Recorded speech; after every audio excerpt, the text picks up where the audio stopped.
Une série d'exposés portant notamment sur l'artisanat minier et la déclaration de politique sectorielle, le volet cadastre minier, la présentation de l'activité cartographique, le géoportail et les objectifs de l'activité diamant versus processus de Kimberley s'est tenue ce 30 juin à l'immeuble du 2 décembre dans le but de faire l'état des travaux du comité technique de suivi de la composante Pagos Mines. Le dit comité, composé des membres des deux directions maîtres d'œuvre de la cellule d'appui à l'ordonnateur national du FED, de la délégation de l'Union européenne et les chefs de mission des deux assistances techniques, a fait le point d'avancement des activités et a présenté aux administrations bénéficiaires les résultats déjà atteints pour recueillir leurs avis. Notre satisfaction, elle est presque totale parce que ce qui bloque aujourd'hui la finalisation de cet élément, l'activité a démarré sous une loi, c'était la loi 2000. Cette loi a été remplacée par la loi 17 qui a été promulguée par le chef de l'État et publiée le 29 mai de l'année dernière. D'accord ? Donc, ce qui a amené à recadrer pour la question des procédures, parce que nous avons une nouvelle loi et les travaux ont démarré sous l'auspice d'une loi précédente. Donc, il faut aujourd'hui finaliser les procédures des textes d'application pour que l'outil cadastre minier soit totalement en phase avec la loi actuelle.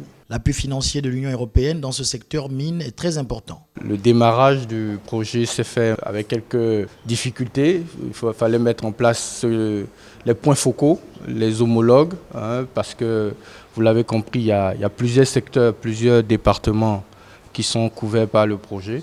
Et aujourd'hui, c'est une satisfaction de voir que tout est en place. Il y a encore beaucoup de choses, beaucoup d'activités à faire pour atteindre les résultats attendus. Le comité technique de suivi travaille également pour la vulgarisation de ces travaux. Alors, la cellule d'appui à l'ordonnateur national du FED est une structure qui appuie le ministre de l'économie, donc l'ordonnateur national, dans le suivi et la mise en œuvre de tout ce qui est projet financé par l'Union européenne au Gabon. Et donc, à ce titre, concernant la composante Pagos Mines, et comme le prévoit la convention de financement, nous avons régulièrement, pratiquement tous les 3 mois, des réunions du comité technique restreint afin de faire une évaluation du travail qui est fait sur le terrain, du rendu des assistances techniques. Et au jour d'aujourd'hui, nous sommes pratiquement à 60% du temps écoulé sur le terrain par nos AT, donc les assistances techniques. Il était nécessaire pour nous de faire un peu ce point en présence des médias que vous êtes. L'objectif pour l'ordonnateur national, c'était aussi de donner une visibilité sur ce qui se fait au niveau du ministère des Mines.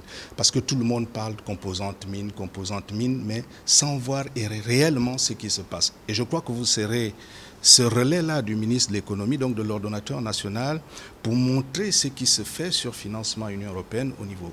Vous avez vu ce volet cadastre minier, c'est quelque chose d'important, mais que le grand public ne peut pas voir pour l'instant, alors que c'est un outil indispensable pour la promotion du secteur minier gabonais. Pour rappel, l'État gabonais, via le ministère des Mines et avec le concours financier de l'Union européenne, met en œuvre le programme Pagos Mines, programme d'appui à la gouvernance sectorielle composante mine. Le maître d'ouvrage du programme Pagos est le ministre du Développement durable, de l'économie et de la promotion des investissements et de la prospective, ordonnateur du Fonds européen de développement. Ces projets très concrets s'inscrivent dans le fil droit du plan stratégique Gabon émergent défini par son Excellence Ali Bongo Ondimba.